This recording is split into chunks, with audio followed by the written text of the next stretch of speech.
Bismillahirrahmanirrahim. Assalamualaikum warahmatullahi wabarakatuh. Kita bisa bertemu kembali nih adik-adik dalam kuliah genetika dan tumbuh kembang. Sebelumnya kita berdoa dulu. A'udzubillahi minasyaitonirrajim. Bismillahirrahmanirrahim. Allahumma inni as'aluka ilman nafi'an wa rizqan thayyiban wa amalan muntaqabbalan. Bismillahirrahmanirrahim. Robbi firli wali walidayya warhamhuma kama rabbayani shaghira. Rabbana atina fid dunya hasanah wa fil akhirati hasanah wa qina adzabannar. Amin. Baiklah adik-adik, di kuliah kedokteran Islam blok tumbuh kembang ini kita akan membahas sedikit secara umum tentang stem cell, ya, bagaimana stem cell itu. Jadi stem cell ini adalah sel punca, ya, sel punca yang dia akan beregenerasi, kemudian bisa melakukan pembaharuan sel, kemudian juga berdiferensiasi proliferasi, juga mempunyai potensi sel. Ini saya sarikan dari buku Basic Molecular Stem Cell karya Dr. Agung Putra, ya, dari SCCR Unisula. Kemudian potensi sel itu dari mana, ya? Sel itu ada yang totipoten, pluripoten, kemudian multipoten, progenitor, dan sel matur. Ini sudah saya bagikan bahan kuliah sebelumnya. Adik-adik bisa membaca di bahan kuliah saya sebelumnya, ya. Adik-adik bisa melihat mengetahui totipoten itu apa dan sebagainya. Secara cepat saya kuliah ini secara umum, ya, secara general. Untuk rincinya lihat bahan kuliah saya yang sudah saya berikan kepada adik-adik semua. Kemudian klasifikasinya bagaimana? Itu ada dua macam, yaitu diambil dari sel embrionik dan sel yang dewasa, ya, adult, ya. Jadi sel embrionik ini mempunyai kelebihan daripada sel dewasa, ya, adik-adik, karena sel embrionik ini dia bersifat lebih lama, ya, kemudian juga lebih jangka panjang, ya, jadi bisa bertahan lebih lama daripada sel yang punca, ya. Kemudian secara terminologi ini ada sel punca yang dari secara kasar itu didasarkan atas biologinya. Jadi sel punca dengan kemampuan pembaruan diri dan diferensiasi. Ini kalau molekulnya itu ada sel CD-nya, kemudian ini ada di konsepnya adalah parakrin, ya, kemudian menghasilkan turunan yang identik. Jadi pembelahannya bisa asimetris dan bisa simetris. Kalau konsep diferensiasi ini akan menghasilkan turunan yang spesifik, ya, kemudian mempunyai nice yang berperan sangat penting. Jadi nice itu adalah tempatnya, ya, ini semacam seperti habitatnya yang untuk tempat nanti dia lingkungannya, ya. Kemudian mampu merespon perubahan nice secara benar. Jadi ini adalah dasar dari homeostasis, ya. Kemudian secara sejarah stem cell sendiri diawali oleh Gal Martin di University California dan oleh Martin Evans di University of Cambridge dari sel embrio yang sudah diisolasi, ya. Ini sedikit saya ambilkan gambar yang diambil dari Widyowati dan Rahmah, ya.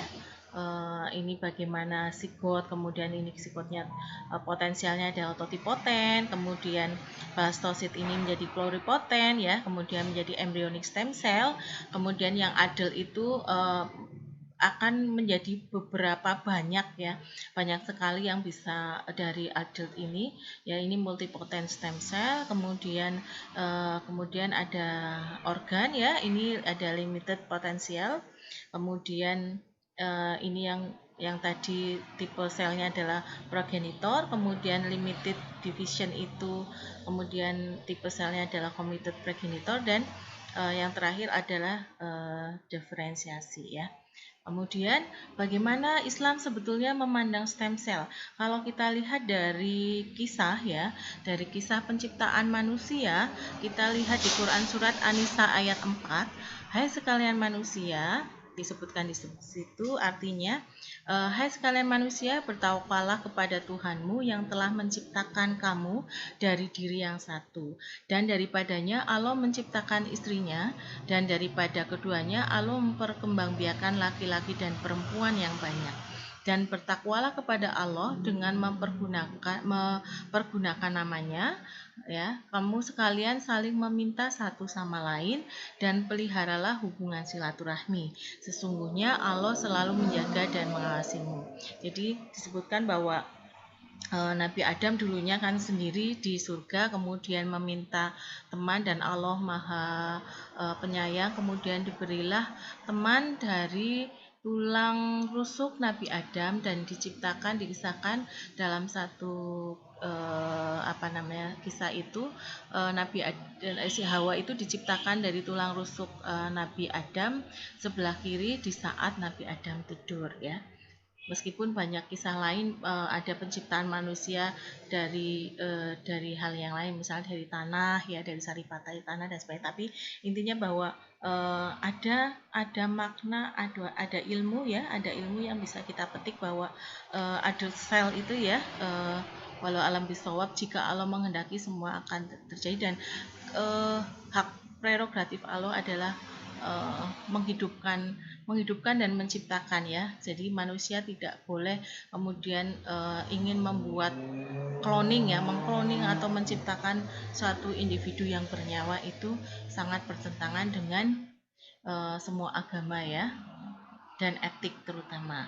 Kemudian bagaimana di Quran surat Al-Kahfi ayat 25, di sini juga diterangkan bahwa tadi di lingkungan yang baik itu akan membuat sel itu bertahan, ya, sel punca itu bertahan hidup lebih lama. Jadi dikisahkan bahwa ada sekelompok pemuda, ya, pemuda Al-Kahfi masuk ke gua karena ada penguasa yang zolim, ya. Mereka beruzlah, kemudian bersama hewan peliharaannya. Diterangkan di Al-Quran itu mereka tinggal dalam gua selama 300, ya, mohon maaf ini salah ketik, 300 tahun dan ditambah 9 hari. Jadi sangat lama sekali, dan sebelumnya dikisahkan pada ayat sebelumnya dikisahkan bahwa mereka itu awalnya ditidurkan itu dengan ditutup telinganya, ya. Ketika ditutup telinganya kan nggak mendengar apapun nih. Kemudian mereka tertidur dan ketika tertidur ini hebatnya Al-Quran, ya, kebenaran Al-Quran, suatu mukjizat yang Allah turunkan dan ilmu yang Allah turunkan kepada seluruh umat manusia lewat Rasul dan Nabinya, lewat Rasulullah Shallallahu Alaihi Wasallam, bahwa dasar dari tirah baring, ya. Jadi sel itu akan rusak kalau tidak dilihat, ditengok seperti itu, ya. Istilahnya kalau kultur itu diremajakan, ya. Kalau di lab itu, ya, secara in vitro itu diremajakan ininya. Jadi akan dilihat bagaimana pertumbuhannya dan sebagainya. Tetapi oleh Allah ini ternyata kita sudah diberi dasar ilmu pengetahuan nih.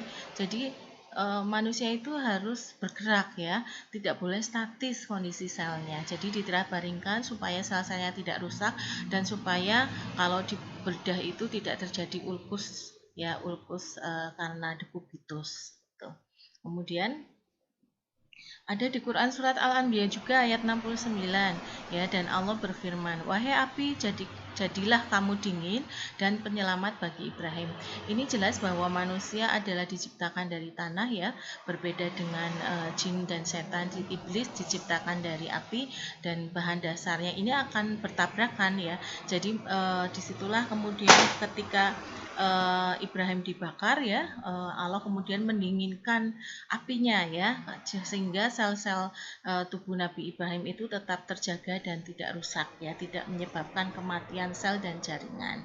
Ini adalah dasar juga ilmu pengetahuan sel manusia. Kemudian dalam suatu hadis Rasulullah Muhammad SAW bersabda, semua bagian tubuh anak Adam akan dimakan ya dimakan oleh tanah kecuali tulang sulbi ya yang darinya ia mulai diciptakan dan darinya dia akan dibangkitkan. Jadi didasarkan bahwa kuliah sebelumnya bahwa memang tulang sulbi ini adalah dasar untuk manusia beregenerasi ya, di mana nanti akan terpancar sel air mani dan di situ ada kromosom yang dimana ada DNA-nya untuk informasi genetik ya. Jadi letak stem cell kita ada di tulang belakang atau di tepatnya kalau di Al-Quran itu di tulang sulbi ya. Kemudian bagaimana Islam memandang bagaimana sebagai warga negara ya, warga negara Muslim yang baik, maka harus tunduk dengan aspek hukum. Hukum di Indonesia ini sudah diatur bahwa embrio ini boleh diteliti kalau lebih dari usia 14 hari. Sebelumnya itu jadi mohon maaf, nanti mohon dilihat kembali ya. Terdapat poin yang menyebutkan bahwa larangan penggunaan embrio untuk melihat adalah embrio yang berusia lebih dari 14 hari. Jadi lebih dari 14 hari itu dilarang ya, dilarang untuk penelitian. Sebelumnya diperbolehkan, tapi itu juga nanti kembali ke hukum kita orang yang beragama ya. Kemudian aspek etik ya, aspek etik tentunya sudah diketahui di Sumpah Dokter bahwa kita wajib untuk melindungi pembuahan, mulai dari pembuahan ya sampai dengan dia dewasa, jadi tidak boleh membunuh ataupun membuat rusak ya pada pasien atau manusia yang lain. Kemudian dan harus memelihara hidupnya. Demikian juga kodeki ya, kode etiknya sebagai dokter itu harus memperlakukan manusia sebagaimana mestinya, dan ada di Undang-Undang Kesehatan nomor 2009, Undang-Undang nomor 36 tentang kesehatan pasal 70, yaitu penggunaan sel punca hanya dapat dilakukan untuk tujuan penyembuhan penyakit dan pemulihan kesehatan, serta dilarang untuk tujuan reproduksi. Di sini jelas bahwa hak kita kalau dalam reproduksi apalagi manusia ya, memperbanyak manusia itu di Undang-Undang Kesehatan Indonesia tidak diperbolehkan. Dan kita kembali tadi bahwa penciptaan manusia itu adalah hak Allah ya, yang memberikan hidup ya, kun fayakun. Kalau dia Allah berkehendak maka jadilah. Jadi bukan manusia menciptakan manusia ya. Kemudian manfaat stem cell yang bisa kita ambil ya untuk dunia kedokteran adalah untuk terapi sel kanker, kemudian penyakit degeneratif, kemudian beberapa penyakit fibrosis ya, fibrosis pada semua organ kemungkinan besar bisa diterapi dengan stem cell, atau beberapa kelumpuhan yang kemudian membuat kematian di saraf itu juga sangat mungkin disembuhkan dengan stem cell. Meskipun ini stem cell masih dilema ya, tetapi penelitiannya terus berlangsung dan menunjukkan hal yang positif. Jadi segala sesuatu yang tidak menyalahi aturan Allah dan etik insya Allah bisa diterima untuk pengobatan ya. Dan stem cell ini aman karena diambil dari sel manusia itu sendiri ya. Kemudian bagaimana kita kemudian setelah belajar itu mentadaburi ya Quran, kita lihat Quran surat Ar-Rum ayat 54, Allah lah yang menciptakan kamu dari keadaan lemah, kemudian dia menjadikan kamu setelah keadaan lemah itu menjadi kuat, kemudian dia menjadikan kamu setelah kuat itu lemah kembali ya, lemah kembali dan berubah. Jadi lemah, kuat, terus lemah lagi ya.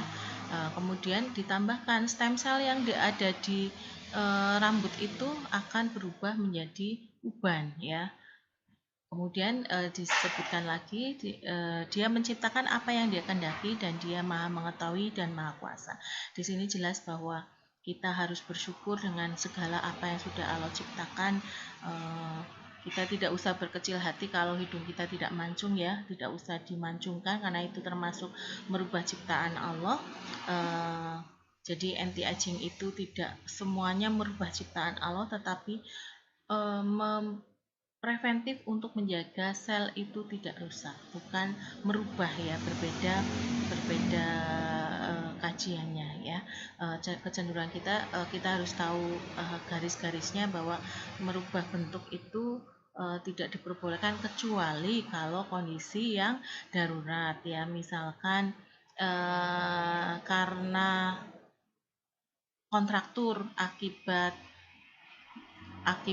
luka bakar ya, maka boleh kemudian dilakukan perbaikan ya, dilakukan operasi plastik dan sebagainya untuk memperbaiki fungsi ya, tetapi bukan berarti kemudian merubah bentuknya menjadi, apalagi mohon maaf, merubah bentuk yang bermacam-macam ya. Ada banyak kajian yang kemudian harus ada ditelaah lagi. Mudah-mudahan apa yang kita pelajari membuat kita semakin bersyukur dan membuat kita semakin bertakwa kepada Allah, bahwa kita belajar ilmu kedokteran itu